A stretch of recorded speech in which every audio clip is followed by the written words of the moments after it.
ఇది ప్రస్తుతం నేపాల్లో జరుగుతున్నటువంటి ప్రజా తిరుగుబాటు. ఈ ప్రజా తిరుగుబాటు జరగడానికి ప్రధాన కారణం నేపాల్లోని ఒక బాలికను మంత్రి కారు గుద్దింది. ఆ బాలిక చనిపోయింది. కానీ ఆ కారుతో గుద్దినటువంటి ఆ మంత్రిని ప్రభుత్వం అరెస్టు చేయకుండా వదిలేసింది. ఇది ప్రజల తిరుగుబాటుకు ప్రధాన కారణమైంది.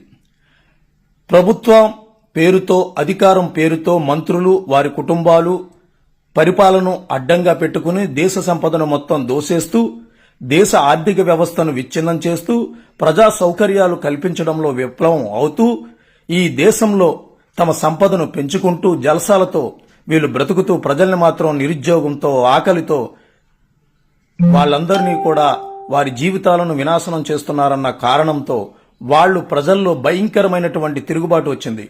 ఈ తిరుగుబాటును ముందే గమనించినటువంటి నేపాల్ ప్రభుత్వం అక్కడ సోషల్ మీడియాను నిషేధించింది దేశవ్యాప్తంగా.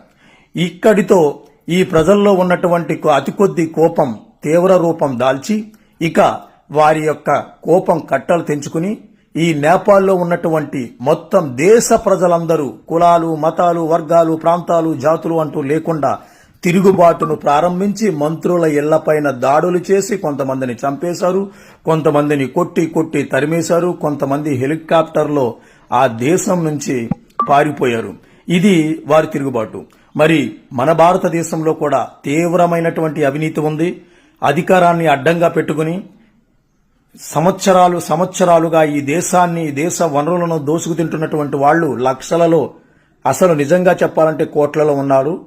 ఇలాంటి వాళ్లను, వారు సంపాదించినటువంటి దోసుకుంటున్నటువంటి వేల కోట్ల, లక్షల కోట్ల ఆస్తులను ప్రజలే స్వయంగా స్వాధీనం చేసుకుని ప్రజా తిరుగుబాటుతో నిజంగా ఇలా జరగాలి అంటే గనక చాలా మందికి చుచ్చు పోసుకునేటువంటి పరిస్థితులు వస్తాయి భారతదేశంలో. అయితే భారత ప్రజాస్వామ్య వ్యవస్థ చాలా బలంగా ఉంది. ఇక్కడ అలా జరిగేటువంటి పరిస్థితి రావాలి, ఉండాలని మనం కోరుకోవడంలో అది తప్పు అవుతుంది. ఎందుకంటే ప్రజాస్వామ్యాన్ని, రాజకీయానికి గౌరవం ఇచ్చేటువంటి వ్యక్తులు మనం కాబట్టి.